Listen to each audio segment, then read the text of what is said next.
안녕하세요. 수서동행교회 정윤환 목사입니다. 오늘도 이 말씀의 자리 가운데 나오신 우리 모든 말씀동행 식구들 주님의 이름으로 축복합니다.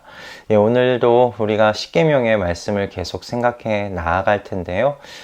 이 십계명의 말씀이 여러분의 삶 속에 정말 주님의 말씀에 그 말씀이 등불이고 빛이다 라는 그 사실이 이 말씀들을 통해서 경험되어지고 체험되었으면 좋겠다 싶습니다. 우리 함께 기도함으로 하나님께서 오늘 또 준비해 주신 말씀의 자리 가운데 함께 나아가겠습니다. 기도하겠습니다. 하나님, 오늘도 주님의 말씀 앞에 나왔습니다. 주님, 십계명의 말씀을 계속 저희가 함께 묵상하며 나아가고 있는데 이 말씀을 통해 저희들의 삶의 길을 바르게 다시 한번 조정해 나아갈 수 있도록 주님 역사해 주시옵소서. 참으로 주님의 말씀은 우리의 인생의 등불이고 빛됨을 저희가 경험할 수 있도록 또 깨달을 수 있도록 이 시간을 주님 축복하여 주시옵소서. 주님께서 그와 같이 이 시간을 귀하게 사용하실 것을 믿고 우리 주 예수 그리스도의 이름으로 기도드립니다. 아멘. 오늘 우리에게 주신 하나님의 말씀은요, 출애굽기 20장 12절의 말씀입니다. 출애굽기 20장 12절의 말씀입니다. 제가 봉독하도록 하겠습니다. 너희 부모를 공경하여라. 그래야 너희는 주 너희 하나님이 너희에게 준 땅에서 오래도록 살 것이다. 아멘. 오늘도 저희가 십계명의 말씀을 계속 생각해 가고 있는데요. 오늘부터 저희가 함께 볼 십계명의 말씀은 사람과의 관계 속에 하나님께서 주신 그 계명을 저희가 이제 생각해 가보고자 합니다. 하나님께서 주신 그 10계명, 그 10계명은 1계명부터 4계명은 하나님과의 관계에 이렇게 포함되어 있는 그 계명들이라고 한다면 5계명부터 10계명은 사람과 사람 사이에 지켜야 할 것이 무엇인지에 대하여서 하나님께서 가르치신 말씀인데요. 그렇게 사람과 사람 사이의 관계 속에서 지켜야 할 계명의 그 첫 번째를 하나님께서는 부모 공경에 대한 이 말씀으로 이야기하고 계십니다. 그러니까 사람과의 관계, 즉 사회윤리적인 이 사회윤리의 기초로서 하나님께서 가장 기초로서 생각하고 계신 것이 무엇인지 이게 드러나는 것이에요. 부모 공경에 대한 일, 그것이 사회윤리 기초다. 가족과 관련된 일, 그것이 사회윤리, 가정과 관련된 것이 사회윤리의 기초라고 지금 하나님께서 가르치신다라고 좀 생각이 되더라고요. 그런데 이것은 하나님께서 줄곧 구약의 백성들에게 가르쳐 오셨던 바였어요. 레위기 19장 1절부터 3절을 보면 하나님께서 내가 거룩하니 너희도 거룩하라고 말씀하시면서 거룩한 하나님의 백성이 지켜야 할 의무들이 무엇인지에 대하여 말씀하시는 내용이 나옵니다. 그런데 거기에서 가장 먼저 말씀하시는 것이 무엇이냐면 부모 공경에 대한 말씀이에요. 내가 거룩하니 너희도 거룩해라. 그리고 나서 너희 부모를 공경하라고 이야기를 하고 있고요. 말씀하시고 그 뒤에 나오는 것이 바로 안식일이에요. 그러니까 부모를 공경하고 그리고 안식일을 지켜라 라고 말씀을 하고 계십니다. 그 의미는 무엇이겠습니까?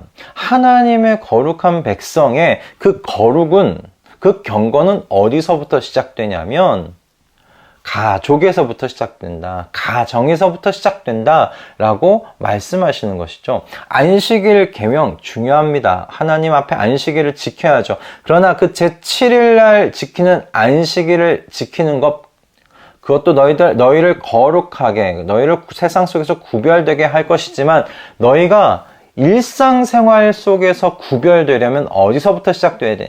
가정에서부터 시작해야 된다. 가족에서부터 시작해야 된다. 그렇게 하나님께서 말씀하고 계시는 것입니다. 가르치고 계시는 거예요. 하나님께서 줄곧 거룩한 하나님의 백성의 가장 기본적인, 가장 어떤 의미에서 사회윤리의 기초로 보고 있는 것이 가정이다, 가족이다 라는 것을 이 말씀을 통해서 보게 됩니다. 그런데 이게 요즘 그 뉴스를 보게 되면 자녀들, 특별히 아동학대를 하는 부모들에 대한 뉴스를 종종 보게 됩니다. 그리고 제3자의 입장에서 듣기만 해도 이게 사랑하기 힘든 부모의 이야기를 들을 때가 있어요. 그럴 때면 부모의 공경의 대상으로서 부모를 이렇게 세세하게 나누지 않은 이 말씀 앞에서 너희 부모를 공경하라는 이 말씀을 어떻게 적용할 수 있을까? 이게 의문이 드는 겁니다. 어떤 부모는 공경하고 이러이러한 부모 기준에 닿지 않는 부모는 공경하지 않아도 돼, 이렇게 말씀하지 아니하시고 너희 부모를 공경하라 라고 그렇게 모든 부모를 한 통으로 말씀하고 계시는 거죠. 이 질문을 마음에 품고 이 말씀을 계속 이렇게 묵상할 때 이 계명이 약속이 있는 첫 계명이라는 것에 이게 마음이 닿았습니다. 하나님께서 그 말씀을 가지고 부모 공경을 보게 하셨어요. 인간관계에 있어서 첫 번째 계명이면서 동시에 이 계명을 지킬 때 복이 따라오는 또 유일한 첫 번째 계명이기도 합니다. 10계명 중에, 오늘 10계명 중에는 특별히 복이 붙어 있는 계명으로서는 이 부모 공경의 말씀이 유일해요. 주 너희 하나님이 너희에게 준 땅에서 오래 살 것이다. 이 장수에 대한 복, 그리고 하나님의 돌보심에 대한 복이 여기에 담겨 있다라는 거예요. 저는 이 말씀이 이렇게 복이 딸려 있는, 이 약속이 딸려 있는 것이 부모를 공경하는 것이 힘들 수 있는 사람들에게 하나님이 주시는 격려요, 위로라고 생각이 들었습니다. 그러니까 너가 힘든 것 안다는 거예요. 내가 힘든 것 안다. 그러나 나는 너를 낳은 부모를 공경하기를 원한다는 거예요. 왜 공경하기를 원하는가? 그들은 너의 하늘 아버지로서 내가 이 땅 가운데 너를 맡긴 육신의 부모들이기 때문이다. 그들을 공경하는 것은 곧 그들에게 너를 맡긴 나를 공경하는 거야 라는 것이죠. 그래서 내가 부모를 공경할 때 내가 또한 기쁘다, 많이 기쁘다 라고 이 말씀을 우리는 그렇게 해석할 수 있을 겁니다. 그럼 부모를 공경하는 일은요, 자녀를 그 부모에게 맡기신 하나님의 주권을 인정해 드리는 일이에요. 하나님의 주권을 존중해 드리는 일이에요. 우연히 여러분, 우리가 지금의 부모 밑에 태어난 것이 아니다라는 거예요. 우리는 우연의 산물이 아니잖아요. 하나님의 주권에 저희는 산물들입니다. 오직 하나님의 기뻐하신 그 뜻 가운데서 우리는 우리는 이해할 수 없는 오직 하나님의 기뻐하시는 그 뜻 가운데서 우리는 우리의 부모 밑에 태어났어요. 그 하나님이 결정하신 일이에요. 하나님의 주권 안에서 되어진 일이에요. 그러므로 우리는 하나님께서 지금의 부모에게 우리를 맡기신 그 하나님을 바라보아야 한다라는 겁니다. 그 하나님의 결정, 그 하나님의 그 주권, 우리가 부모를 공경할 때 하나님께서 선택하신 그 결정, 그 주권을 우리가 존중해 드리는 겁니다. 언제나 하나님의 선택은 옳으십니다.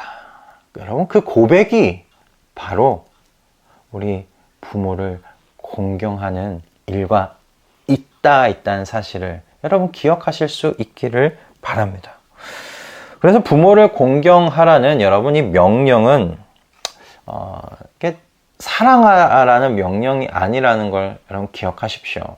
공경과 사랑은 여러분 다릅니다. 하나님께서 사랑하라고 억지로 지금 명령하고 계신 거 아니에요.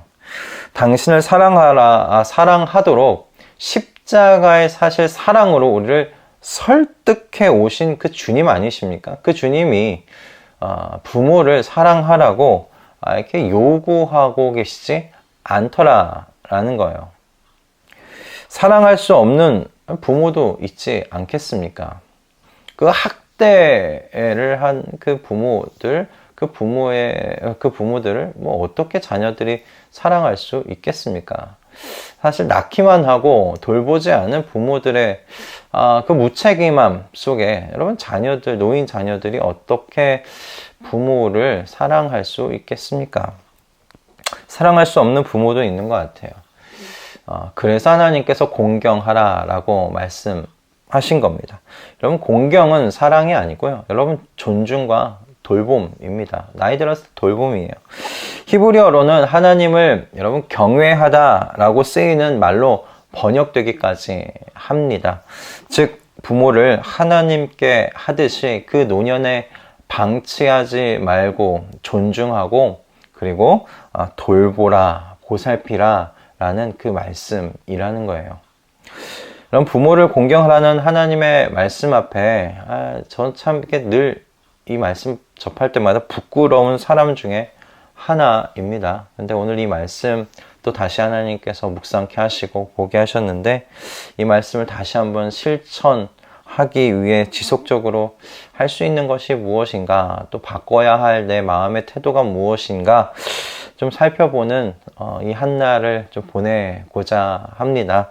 여러분께서도 부모를 공경하는 일, 이거 자녀들을 나를 부모에게 맡기신 하나님의 선택과 그 주권을 인정해 드리는 일이라는 사실을 여러분 기억하시면서 내가 부모님을 공경해 드릴 때, 보살피 드리고 돌보아 드리면서 드릴 때 하나님께서 선택하신 이 모든 일, 하나님의 모든 주권, 하나님 전적으로 오르십니다 라는 우리의 또 주님께 드리는 고백이기도 하다는 사실을 여러분 기억하실 수 있기를 바랍니다. 그러므로 여러분, 부모를 공경하는 일은 하나님께서 매우 기뻐하시는 그 일입니다. 하나님을 기쁘시게 해드리는 우리 한날 한날 사실 수 있기 바랍니다. 하나님을 기쁘시게 해드리는 일이 이렇게 보면 멀지 않죠. 부모를 존중하고 우리 부모님을 공경하고 부모님을 잘 돌보아 드리는 일, 어쩌면 하루 매일 이렇게 전화를 드리는 일, 안부를 묻는 일, 그 일조차 하나님께서 매우 기뻐하고 계신다라는 것을 우리가 이 말씀 속에서 좀 생각해 볼 수 있지 않겠습니까? 하나님을 기쁘시게 해드리는 일이 결코 멀리 있지 않습니다. 오늘 하루도 매일매일 우리 하나님을 기쁘시게 해드리는 우리 주님의 거룩한 그 백성들 다 되실 수 있기를 바랍니다. 기도하겠습니다. 하나님, 오늘도 주의 말씀을 우리에게 또 알려주셔서 감사합니다. 이 말씀 꼭 붙잡고 주님을 기쁘시게 해드리는 하루하루 보내기를 원합니다. 주님께서 우리를 맡기신 주님의 모든 부모님들, 모든 부모님들에게 우리가 공경해 드리기를 소원합니다. 그것이 또한 그 주님의 주권에 대한 주님의 그 기쁘신 뜻 가운데서 결정하신 그 모든 일들이 옳으십니다라는 우리의 또 고백이 되지 않겠습니까? 그렇게 부모를 공경할 때 주님께서 기뻐하시는 것을 알게 하셨으니 우리가 이 길을 향해서 알게 된 대로 또 살아갈 수 있도록 은혜 내려 주시옵소서. 주님께서 오늘 한날 우리를 붙드시고 인도해 가실 것을 믿고 우리 주 예수 그리스도의 이름으로 기도드립니다. 아멘. 오늘 이 말씀 또 주님께서 귀하게 주셨는데요. 하나님께서 주신 하나님의 그 주권, 그것을 인정해드리고 또 그것을 기뻐하는 일이 부모를 또 공경하는 일과 있다는 사실을 좀 깊이 한번 묵상해 보시면서요. 하나님을 기쁘게 해드리는 일이 결코 어려운 일도 아니고 멀리 있지 않음을 우리가 다시 한번 생각하고, 그리고 하나님을 기쁘시게 해드리는 이 일에 천착하면서 부모님도 또 기쁘시게 해드리고, 이게 참 하나님께서 주신 어떤 지혜고 복이 아닌가 싶습니다. 네, 여러분 오늘 하루 이 말씀 속에서 하나님을 또 기쁘시게 해드리는 하루 되시고요. 우리는 내일 아침에 또 주님께서 주시는 6번째 계명을 묵상하면서 함께 생각하는 자리로 만나도록 하겠습니다. 여러분 오늘 하루 승리하십시오. 내일 아침에 뵙겠습니다.